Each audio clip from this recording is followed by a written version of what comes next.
In today's video, I'll teach you how to fix NFL login problem. So if you're trying to log into your NFL account but you're facing the login problem, there might be various reasons behind it. The first reason might be the unstable internet connection, so make sure you're connected to a stable network. But still, if you're facing this problem, it might be because of the incorrect credentials. So make sure the credentials that you've entered are correct. After that, your problem should be fixed. But if the problem still persists, what you can do is simply try updating the application. Updating the application will fix the bugs. So what you have to do is launch open Play Store on your device. Tap on the search icon that you can see at the bottom right corner of your screen. Now tap on the search bar that you can see at the top.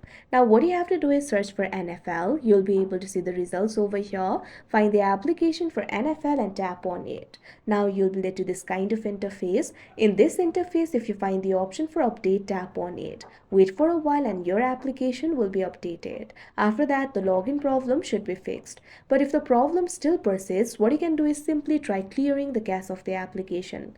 Launch open app library on your device, find the application for NFL and long press on it. Tap on the option app info. Now tap on this option storage and cache that you can see on the screen. Now you'll be able to find two options over here, clear storage, clear cache. Tap on this option clear cache that you can see on the screen. Now once the cache of the application has been cleared, your problem should be fixed. But if your problem still not fixed, what you can do is simply try restarting your device. Sometimes a simple restart can fix the temporary software glitches. For that, what you have to do is long press on the power button. Now you'll be able to find various options over here. Tap on the option restart and your device will be restarted and your problem should be fixed. So like this, you'll be able to fix the login problem. So that is how you fix NFL login problem. I hope you found this video helpful. Thank you for watching.